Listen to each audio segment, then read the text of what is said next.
Good afternoon, नमस्कार, बहुत बहुत स्वागत है। खास कार्यक्रम लेकर हाजिर है। अमेरिका ईरान जंग में क्या कुछ चल रहा है, क्या परमाणु बम फूटने की आशंका है। दुनिया के नक्शे पर सेंट्रल एशिया का वो इलाका अब महाशक्तियों की जंग का नया अखाड़ा बन चुका है, जहां रूस ने एक बड़ा दांव खेल दिया है। मॉस्को और अस्ताना के बीच हुए इस नए समझौते ने पश्चिमी देशों की नींद फाख्ता कर दी है। रूस कजाकिस्तान को परमाणु ऊर्जा की नई ताकत देने जा रहा है।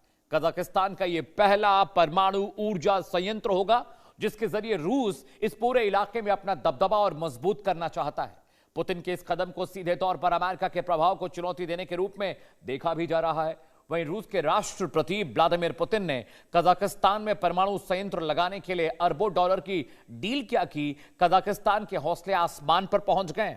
कजाकिस्तान ने अब सीधे ईरान को एक ऐसा ऑफर दे दिया जिसने अमेरिकी राष्ट्रपति डोनाल्ड ट्रंप के होश उड़ा दिए।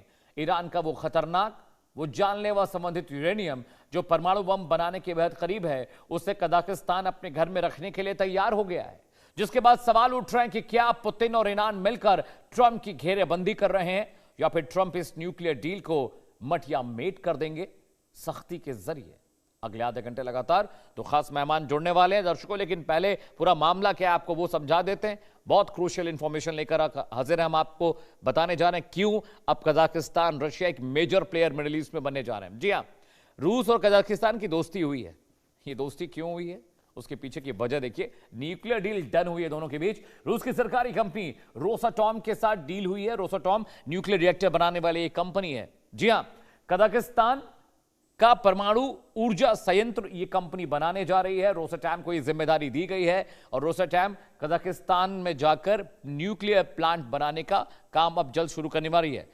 बलखास झील का एक इलाका है, उल्केन गांव कहते हैं, सुदूर इलाका है कजाकिस्तान का, वहां पर कोई आबादी नहीं रहती, वहां पर इसे बनाने की योजना है। उल्केन गांव में न्यूक्लियर पावर प्लांट बनाने जा रहे हैं रोसाटॉम, और 16.5 अरब डॉलर की योजना है। टोटल जो कॉस्टिंग आ रही है 16.5 अरब डॉलर की योजना पर यह सहमति बनी है, जिसमें रशिया बड़े पैमाने पर इन्वेस्टमेंट करने जा रहा है। रोसाटॉम एक मुख्य कंपनी के तौर पर इसमें काम करेगा। रूस और कजाकिस्तान निर्माण समझौते पर दस्तखत हो गए। ये न्यूक्लियर डील डन हो गई है। अब रशियन कंपनी रोसाटॉम कजाकिस्तान में जाकर न्यूक्लियर पावर प्लांट को डिजाइन भी करेगी, बनाएगी और उसे एग्जीक्यूट भी करेगी। आगे बढ़ते हैं।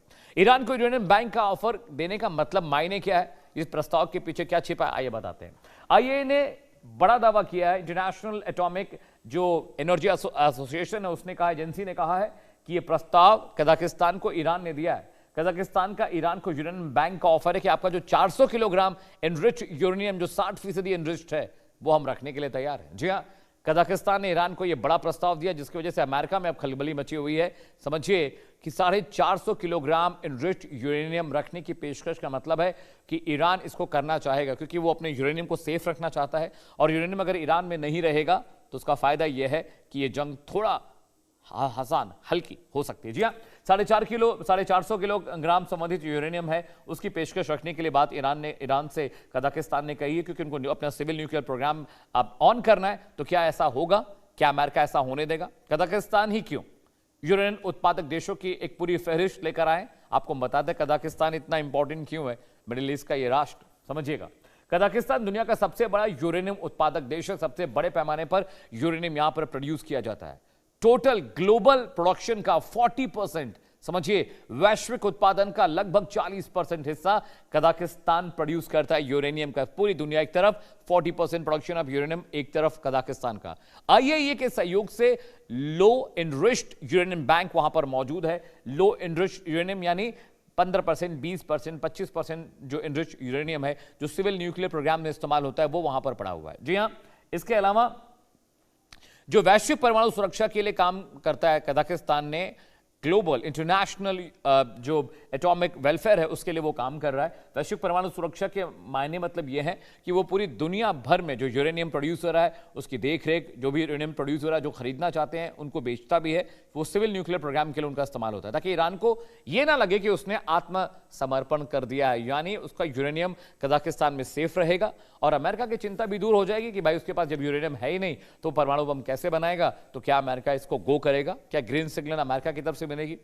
यूरेनियम पर डील अटकी थी, यह बात आपको पता है। अगर कजाकिस्तान गया तो यूरेनियम का क्या होगा यह भी आपके लिए समझने की जरूरत है। फायदा नुकसान सब बता रहे हैं। ईरान तुरंत परमाणु बम नहीं बना पाएगा, ईरान परमाणु कार्यक्रम के अधिकार के क्षेत्र से बाहर हो जाएगा। फायदा, अमेरिका और ईरान के बीच सैन्य संघर्ष टल सकता है। नुकसान, अमेरिका के से मोलभाव के जरिए वहां पर दिक्कतें और बढ़ेंगी, यूरेनियम असुरक्षित और पारदर्शी निगरानी में रहेगा। नुकसान क्या है कि वहां से कजाकिस्तान से रशिया का पेनिट्रेशन है, तो ऐसा ना हो कि रशिया से घूम के फिर से वो सारा माल ईरान पहुंच जाए और दुनिया को ये लगे कि वो कजाकिस्तान के पास रखा हुआ है। अगले ग्राफिक्स पर आते हैं। यूरेनियम कजाकिस्तान गया, नफा नुकसान बता दिया। यूरेनियम पर ये डील अटकी है। आपको पता है ना कि ट्रंप क्या चाहते हैं ईरान से, इसी वजह से डील अटकी, क्योंकि यूरेनियम अमेरिका मांग रहा है और ईरान कह रहा है कि हम आपको यूरेनियम नहीं दे सकते। जी हां, समझिए, अमेरिकी राष्ट्रपति डोनाल्ड ट्रंप ने साफ संदेश दिया है, क्लियर कट मैसेज है, ईरान को संवर्धित यूरेनियम रखने की इजाजत नहीं देंगे हम। अमेरिका ने यह साफ साफ कह दिया है। परमाणु सामग्री को ईरान को सौंपना होगा। 440 केजी जो यूरेनियम है एनरिच्ड, वो अमेरिका मांग रहा है, क्योंकि अगर वो रह गया, वो 60% एनरिच्ड है, 90% हो जाएगा तो वो वेपन ग्रेड का हो जाएगा, यानी उससे परमाणु हथियार बनाए जा सकते हैं। और यही डर अमेरिका को है और इसीलिए अमेरिका ने कहा कि न्यूक्लियर डस्ट को नष्ट करना होगा। और यह बड़ा मुश्किल है, क्योंकि अगर कजाकिस्तान रशिया ने कोई बड़ा गेम यहां पर किया तो ईरान से अमेरिका को राहत तो मिल सकती है, लेकिन वो यूरेनियम फिर से यू टर्न करके पता नहीं कब कैसे ईरान के पास पहुंच जाए और गुपचुप तरीके से परमाणु बम बनाने की कोशिश वो करे। चलिए, चर्चा के लिए दो खास मेहमान मेरे साथ जुड़े। ग्रुप कैप्टन यूके देवनाथ साहब मेरे साथ हैं, रक्षा विशेषज्ञ हैं। सर, बहुत बहुत स्वागत है, बहुत शुक्रिया आपने वक्त निकाला। और मेरे साथ श्रुति दास गुप्ता जी भी आपको तस्वीरों में दिखाई दे रहे हैं, बहुत बहुत शुक्रिया मैम, विदेशी मामलों की आप जानकार हैं, इनके जरिए भी हम पूरी इनसाइट जानने की कोशिश करेंगे। श्रुति मैम, सबसे पहले मैं आपके पास आ रहा हूँ, उसके बाद मैं डिफेंस टैक्टिकल जो बातें सर से समझूंगा। ये कजाकिस्तान रशिया, ये अचानक से, ये तो अचानक तो हुआ नहीं है मैम। अब कजाकिस्तान ने ऑफर दिया ईरान को कि भाई आपके पास जो इनरिच यूरेनियम है हमको दे दीजिए, हम इसको संभाल के ताले में बंद करके रखेंगे ताकि आपके ऊपर अमेरिका का प्रेशर भी ना आए और अमेरिका को लगे कि यूरेनियम यहां पर नहीं है, तो शायद ये जंग टलती दिख जाए। श्रुति मैम, पाकिस्तान की एक हिस्ट्री है। अर्ली 2000s में, if I am not wrong, 2001 से 2005 के बीच में उन्होंने जो सोवियत एरा के, उनके पास ना 28% एनरिच यूरेनियम रखा पड़ा होता था।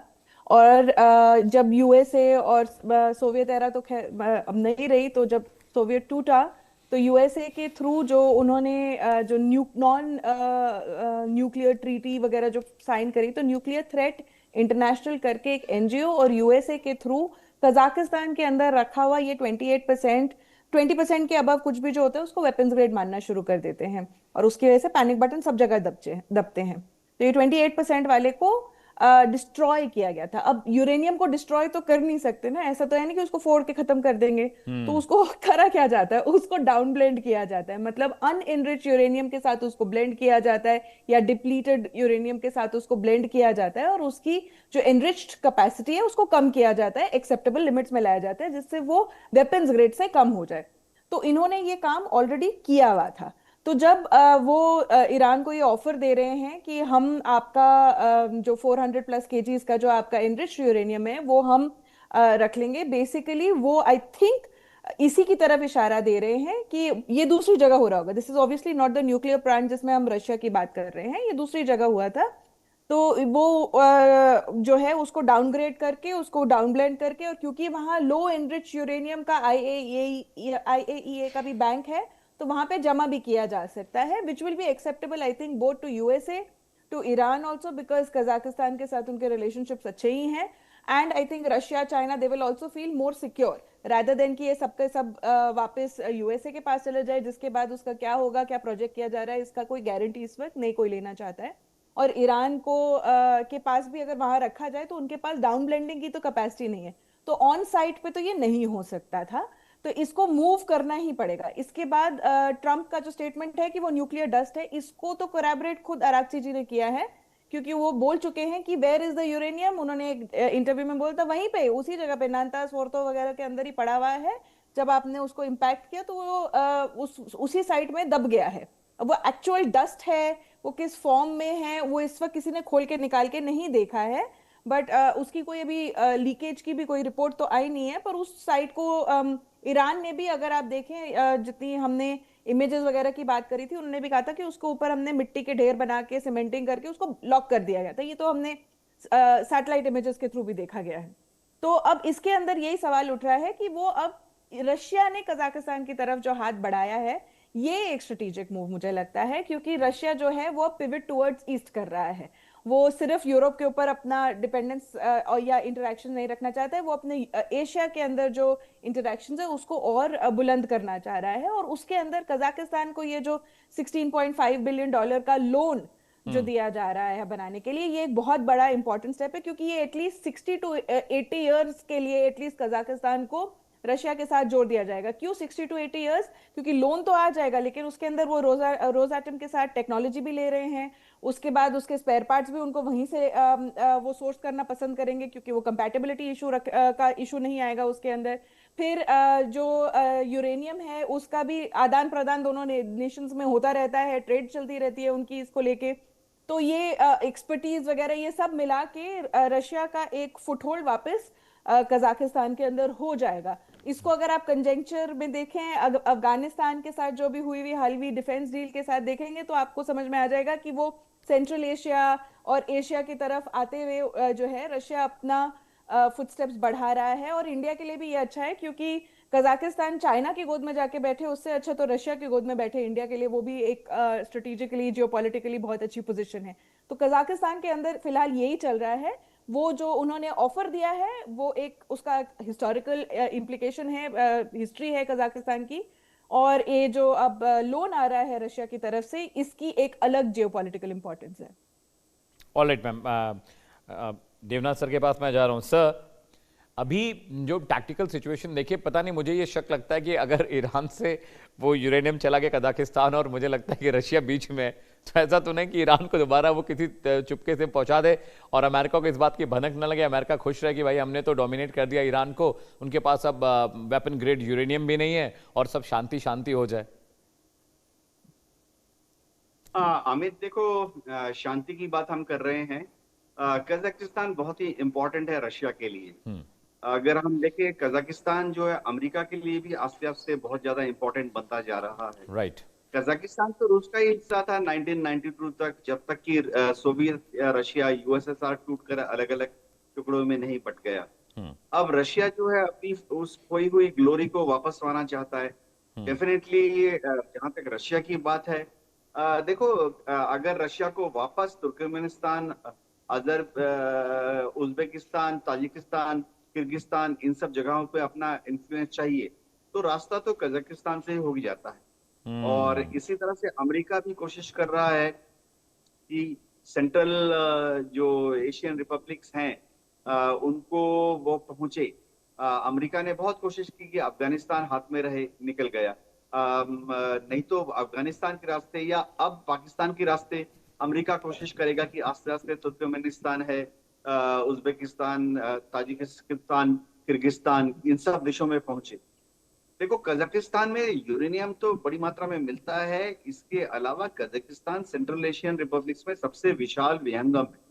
और उनका इन्फ्लुएंस हम इस तरह से भी सोच सकते हैं कि जब अब्राहम एकॉर्ड की बात हुई, तो दुनिया में जैसे मध्य एशिया के देश हैं, इन्होंने तो अब्राहम एकॉर्ड साइन कर लिया, लेकिन कजाकिस्तान जो है वह पहला देश है इस रीजन से जो कि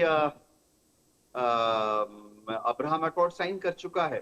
तो कजाकिस्तान को सभी रिझाने की कोशिश कर रहे हैं। जहां तक इस न्यूक्लियर पावर प्लांट की बात है, इसमें कोई शक नहीं है कि सबसे पहले प्रपोजल फ्रांस ने दिया था कजाकिस्तान को। और फिर जैसे चीन को पता लगा, तो चीन ने भी दौड़ के एक बेहतरीन प्रस्ताव दे दिया कजाकिस्तान को कि चीन बना देगा एक बड़ा न्यूक्लियर पावर प्लांट कजाकिस्तान में। और क्योंकि ये उनके BRI प्रोजेक्ट के साथ मैच भी कर रहा था। चीन से जब BRI प्रोजेक्ट के अलग अलग रूट निकलेंगे, तो वो किर्गिस्तान, कजाकिस्तान के रास्ते ही पश्चिम की तरफ जाते हैं। तो अब रशिया को चिंता हो गई है कि ऐसा ना हो कि कजाकिस्तान अमेरिका के पास चला जाए, चीन के पास चला जाए। फ्रांस भी वहां पैंठ जमाने की कोशिश कर रहा है, क्योंकि अगर फ्रांस वहां पर न्यूक्लियर पावर प्लांट बनाने में सफल हो जाता, क्योंकि उनके टर्म्स एंड कंडीशंस बहुत ही ल्यूक्रेटिव थे, फ्रांस टेक्नोलॉजी वाइज भी थोड़ा ज्यादा सोफिस्टिकेटेड है, तो फिर फ्रांस इससे फ्रांस को क्या फायदा होता? फ्रांस फिर कजाकिस्तान में जो अलग अलग तरह के न्यूक्लियर मटेरियल है, यूरेनियम के भंडार हैं, वहां से जो खनन होता है कुछ यूरेनियम अपने लिए भी ले जाता। कजाकिस्तान के लिए पेमेंट करने का वही बेहतरीन तरीका है कि अपने यहाँ पर न्यूक्लियर पावर प्लांट भी बनने दो और जो यूरेनियम का दोहन खदानों से निकल रहा है उसको इन्वेस्टिंग कंट्री को दे दो as a compensation, as a payment. तो अब रशिया जो इस न्यूक्लियर पावर प्लांट को बना रहा है, रशिया बहुत आस्ते आस्ते धीमी गति से वापस कजाकिस्तान आने की कोशिश कर रहा है। जी ठीक है, बहुत बहुत शुक्रिया श्रुति मैम आपका भी, और देवनाथ साहब आपका भी बहुत बहुत शुक्रिया। बड़ी खबर दिल्ली से आ रही है, उसका रुख करते हैं। आज की डिबेट में फिलहाल इतना ही। दिल्ली से बड़ी खबर है।